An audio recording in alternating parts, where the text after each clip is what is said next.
everyone. This is Tony Henley, and we want to welcome you to another episode of Elevate. I'm here with my good friend Paul Ciccato, and we have a great topic today.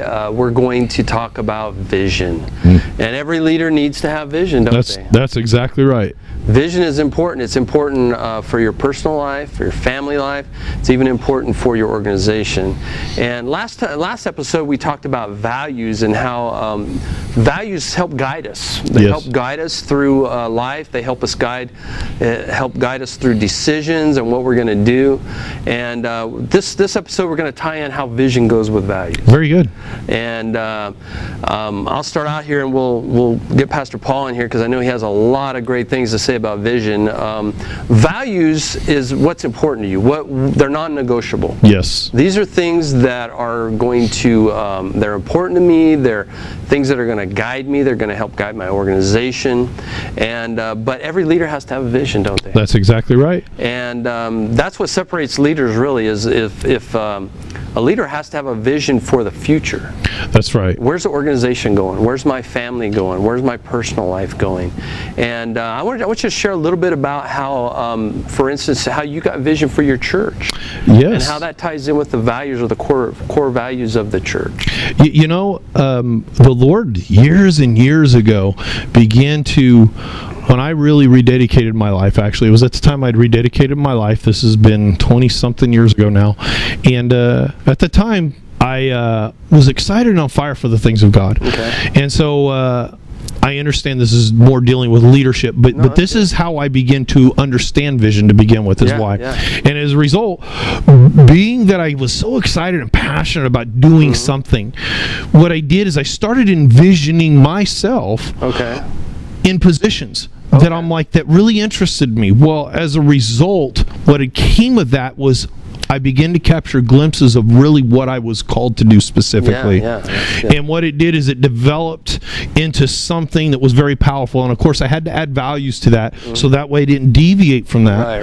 Right. But the vision became more than just an idea or something fun to think about. It became something of a reality to me and something worth pursuing. Yeah, that's good. That's good. And we talked about a scripture in the Bible that talks about where there's one translation talks about where there's no revelation. Yeah. Another translation talks about where there's no revelation. Translates in from the Hebrew into prophetic vision. Yes. Where there's no prophetic vision, people cast off restraint. Yeah. In other words, where they don't have an end point. Vision, vision doesn't say this is where it's going to stop, because once you get there, it goes farther, but they don't have somewhere they're going. That's right. And vision gives you that direction. This is where the organization's going. For instance, the church or your business. I have a vision to reach out to as many people as I can. So seeing that down the road helps guide me in my decisions. That's right. Cast off restraint. You know, we all know people that they have a lot of things going, sometimes too many things. I'll tell you a story, and I'll let you talk about this. I remember years ago when I first got saved, when I was first working in a church, I was ministering a lot in a midweek Tuesday nights. I was working a full-time job, and I was going to college at night as well. And I remember I was overwhelmed. I was in a new job. I was learning. It was just a lot of pressure. But then there was school. Yes. And I would have to go to class. And then a lot of times I would go to, literally on a Tuesday, I would go to work. I would work 8 hours. I would leave work at 3. I would go over to the college. I would do some homework. I would go into class. I would get out of there at 5:30. Almost 6, I think, and then I would have to drive across town, and I would do the service for the church that night. Oh yeah! And I remember standing there one day with my little backpack on. I was a little overwhelmed, and I remember I said, "God, man, your word says that you won't give us more than we can handle." And I remember as plain as day, the Lord just spoke to me. I didn't give you this. And I remember thinking, what do you mean you didn't give me this? You know, school was my choice. This was, and my point is I had loaded too much on me. Yeah. And had I known that being a young man, had I known that vision was going to guide me, because it was ministry at that time. Yes. So I wouldn't have put too much on myself. Yeah. And give us do you have any examples or anything where you, in the church or even in your personal life, where you've had a vision for something, and then all of a sudden all these outside forces come in. Oh man! And all of a sudden you're like, you find yourself deviating, but then you got to get back on. I think that is the biggest problem that most of us that are in business and ministry, any type of organizational type thing, there's always a need, and that's usually a lot of times vision is created as a result of a need of some sort. I mean, I don't have a vision for shoveling dirt, unless of course it was a real need to do so. But for the most part, all it takes is something small. The Word of God talks about how it's the little foxes that spoil the vines. Right. It doesn't take much to get you sidetracked and focused on something else. Right. And we know that God gives us a vision simply because it's to keep us focused on that end result. Right. Or at least dedicated to that very thing, so that way we can reach our destination. Right. But you know how it is. There's other things that come up, emergencies. There's all of a sudden financial woes, and there's frustrations, and on and on. You just get sick for a week, and it throws you off. So totally. It doesn't take much to get thrown off. Gets thrown off. Yeah. Now, in the Bible, it talks about Habakkuk. It talks about write down the vision, make it plain. Yeah. Because there's an appointed time for that vision. That's right. And let's talk a little bit about how important it is to write a vision down. Because now one thing we teach in Elevate is, we determine our values, but then, because vision can be, a lot of times I see that people have these big visions and their values aren't in that vision. It doesn't mean their vision's a bad vision, but they haven't thought it through in the sense that, okay, I have a vision to reach, the cliche, I have a vision to reach the lost at any cost. Yeah. Well, are you going to reach the lost at the cost of your family? Yeah. Are you going to reach the lost as the cost of losing your job, or a business failure, or a ministry failure, or your child, is at home when daddy's out trying to win the world? Okay, so we can have a vision to reach the lost, but our values have to plug in there, don't they? Brother, you're saying something that I wish more people would understand. Here it is, right here in a nutshell. Whatever your vision that is given to you, if it's by God, then it needs to have the inclusion or exclusion of certain things. Right.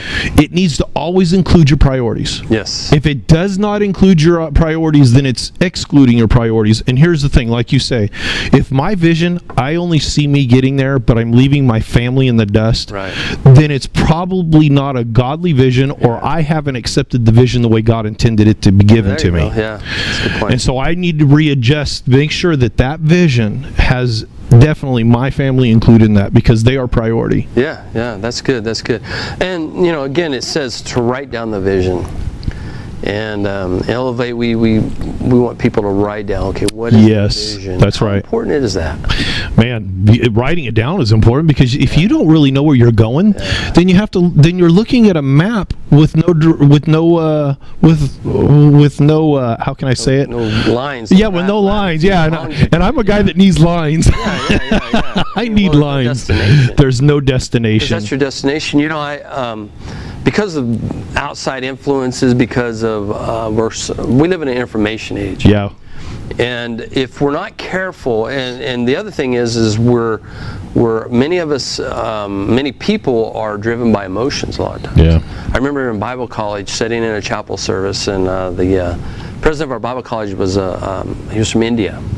He had been won to the Lord by a missionary, and he was actually raising money while we were in college to do missionary work back in India. And he got up and he shared his testimony, and he shared about God calling people into the mission field. It was a compelling message. It was an awesome message. I can tell you the stories he told still. Wow. It was just that good. But we're sitting in an auditorium with about 150 of us.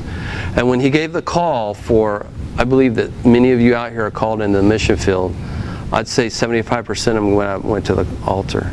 Wow. I'm going to tell you, I was sitting there, and out of emotion, I thought, man, maybe I'm called too. Now hear what I'm saying. Because here's the deal. The reality is 75% of those people that went to the altar, probably about 2% were called in the mission field. Yes. But they were moved by emotion. But they were moved by the emotion, yes. And had they not had a vision for their life, had they had not a vision for their ministry or their organization, then if they would have had that vision, then that would have been the restraining of, man, that was a great message, but I'm not called there. And that's okay. Yeah, and that is okay. Because it's okay to say no. That's right. You know, we go through life and people want us to get in their vision and be part of this and be part of that. But when you have a vision for what your organization is called to do, then that keeps you focused, doesn't it? It does, and especially in a situation like this. I wasn't there, so I can't talk firsthand. Right. But I can only say, because I do know people that have given those altar calls personally, and I know people personally that have really condemned people to some degree. So like I said, I'm not talking him, but they talk as if everybody should be doing this. Sure. But if we go back to that vision being written out, look, this is what God showed me. This is why it's written out. That way there's clarity in my life and from what I'm called to do. Therefore, I can't deviate from that. So what it does is it keeps you honed in and focused on your goals and your plans and your dreams that make that vision happen. So that way people can't move you with all that emotion. Yeah, and it's that whole writing it down really keeps you. And let me say this: it's not just writing down the vision and putting it on a shelf. It's visiting that vision. That's right. Looking at that vision. If it takes every day, then look at it every day. Yes. Now, what we do with Elevate is we write out, okay, my goal, or my value rather, is my relationship with God. Okay. So now what's my corresponding vision for that? My vision for that is a closer relationship. Yes. It's more intimate worship. It's more, and then what we do below that is, okay, these are my goals. These are my daily activities that are going to be in alignment. Yeah. And so now when I get up at 5:30 and I spend time in prayer, I'm in alignment with my not only my vision but my goals, my values. Yes. I'm in alignment with what God has, the vision I have for the future. If it's my family, my family, their values. So my vision for my family is for us to have. It's funny. Me and my wife sat down and we wrote out. What's the vision for our family? Yeah. We want to have a safe place where you can be yourself. Yeah. Where you can have fun, where we can learn from each other, where we can appreciate each other, whether we make mistakes, not perfect, whatever. And we wrote that out. That's good. And so now we look at that, and I say, okay, I value my relationship. I have a vision for that family setting. Yeah. Now what I have to do is make my daily activities line up with that. Yeah. And because here's what I see a lot, and I want you to kind of talk about this, is what I see a lot is a lot of people have a vision for the future, but their actions they're not taking the necessary steps to get there. Yeah. And God can give us a promise. He can give us a glimpse of the future. But one of my favorite sayings is that success is for a man to be ready when it's his time. Yeah. So I want to be ready when the door opens. I want to be ready when the opportunity comes. Yeah. How important is that? We're in a process right now in our church. The Lord really spoke to us at the beginning of the year, and this goes right along with what you're saying. Is He really put in my heart a timeline of about 2 years for our church in general to begin to get prepared. So I've been speaking to all my leaders on a personal level.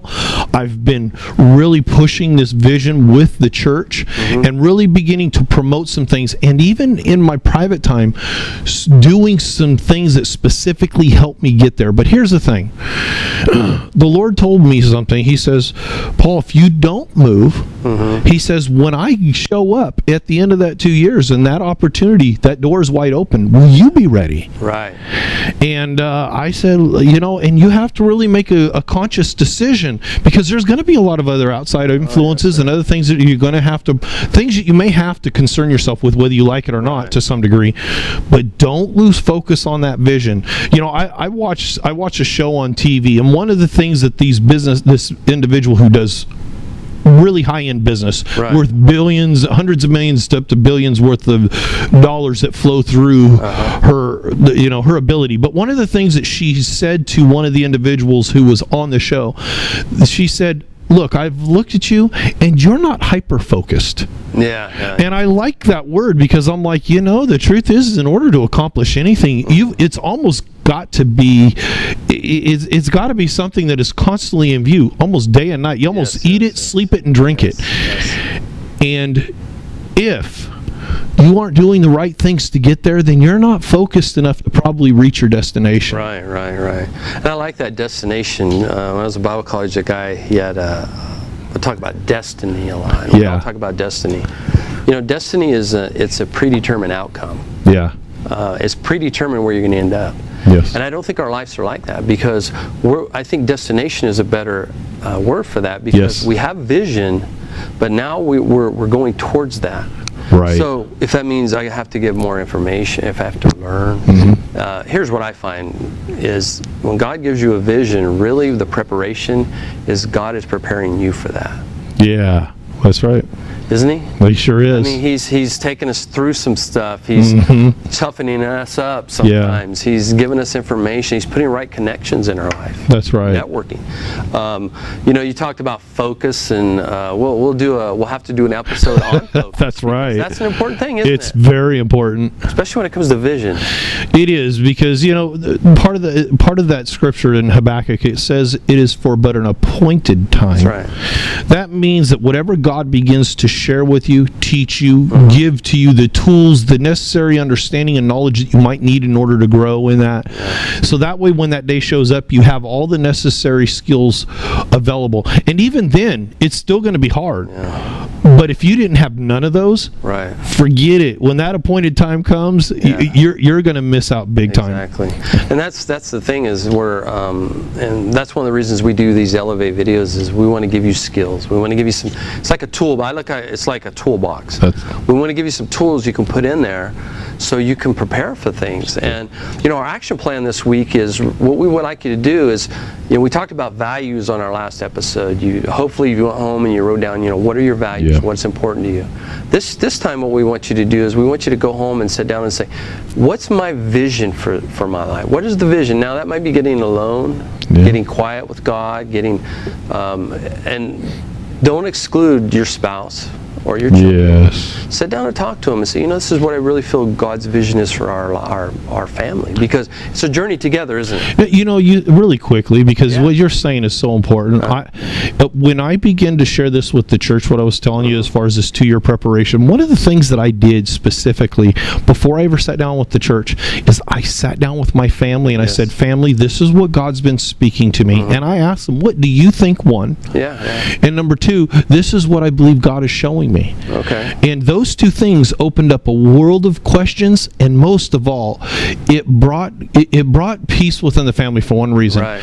It gave them something to know that, look, I'm not doing something and leaving you in the dust. I'm thinking of you. Yeah. And that really helps. That's awesome. I mean, that's important, because a lot of times we get a vision for our organization or for ourselves, and that's part of that values is we have to, if we value our family, we need to make them part of that. Yeah. And that takes practice in a sense. It does too. Prayer. It just takes being able to say, hey, this is what God's showing me, and then being able to hear too. Yeah. And listen to what they have to say. So this week I want you to get alone with God, talk to Him about God, what's the vision, and don't just hear God, but write it down. And when you write it down, make sure it's in alignment with your values, because God's not going to give you anything that's opposite of what you value. That's right. Okay. And this concludes our Elevate video this week. But what we want you to do is go to our websites. They'll be at the end. There'll be some more information on how to contact both Pastor Paul and myself. Send us emails, send us questions, whatever you desire. But you know what? We want to help you and add value to you. Thank you.